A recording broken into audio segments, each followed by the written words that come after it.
Giugno Slow è un evento ospitato nella bellissima cornice dell'arcipelago di La Maddalena e anche quest'anno si conferma come rassegna esclusiva per portare l'attenzione del grande pubblico e degli operatori del settore della ristorazione e dell'accoglienza i temi dell'identità, dell'eccellenza e della sostenibilità. Partendo dal tributo ad uno dei più illustri abitanti dell'arcipelago, Giuseppe Garibaldi, che col suo impegno e ingegno trasformò gran parte dell'isola di Caprera in un'azienda agricola, l'evento pone al centro della sua azione tutta la filiera del cibo dal campo alla tavola.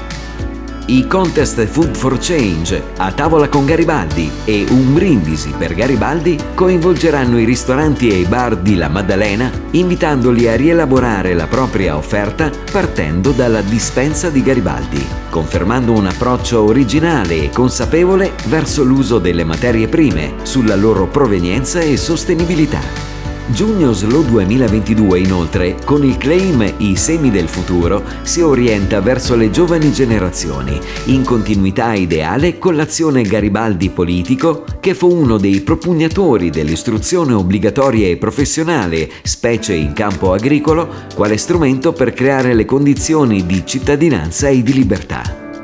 Casa Slow Food Sardegna svilupperà percorsi alla scoperta di realtà nel territorio regionale, che partendo dalla riscoperta della terra quale fonte di sviluppo dentro un percorso culturale, di studio e di innovazione, sappiano raccontare le storie di giovani agricoltori, uomini e donne che si rendono protagonisti di una nuova e silenziosa rivoluzione.